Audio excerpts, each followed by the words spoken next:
president of comedy, Omondi, has today dismissed Ringtone, KRG and Kasipul for their professional clout begging.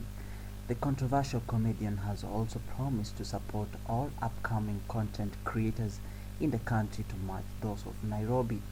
Among the few mentioned regions are Mombasa, Kisii and Kiambu. This is what he had to say. Ringtone anawabembeleza. Ringtone anabembeleza watu Nairobi.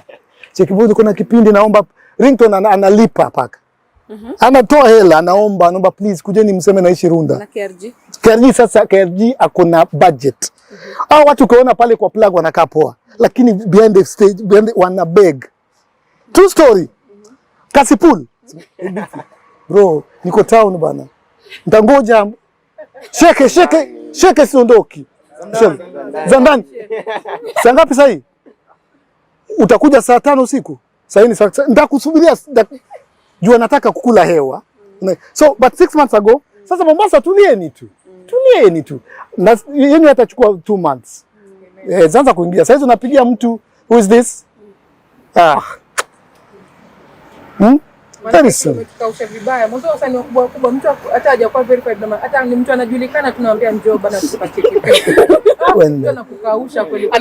Anakupiga tu ticks. Tuliza tu. Sasa ile kwa program yangu nimeongea na online wa Nairobi hiki kitu ya mwisho. Na tumeelewana. Tumesema tunaenda kutafuta hela kwa serikali, wakitupea sawa. Wakitunyima bado tutatafuta hela. Tuko na marafiki hapa Kenya wenye wako na pesa. Wengine sitawataja jina. Kutafuta hela niliomba tuanze na Kisumu.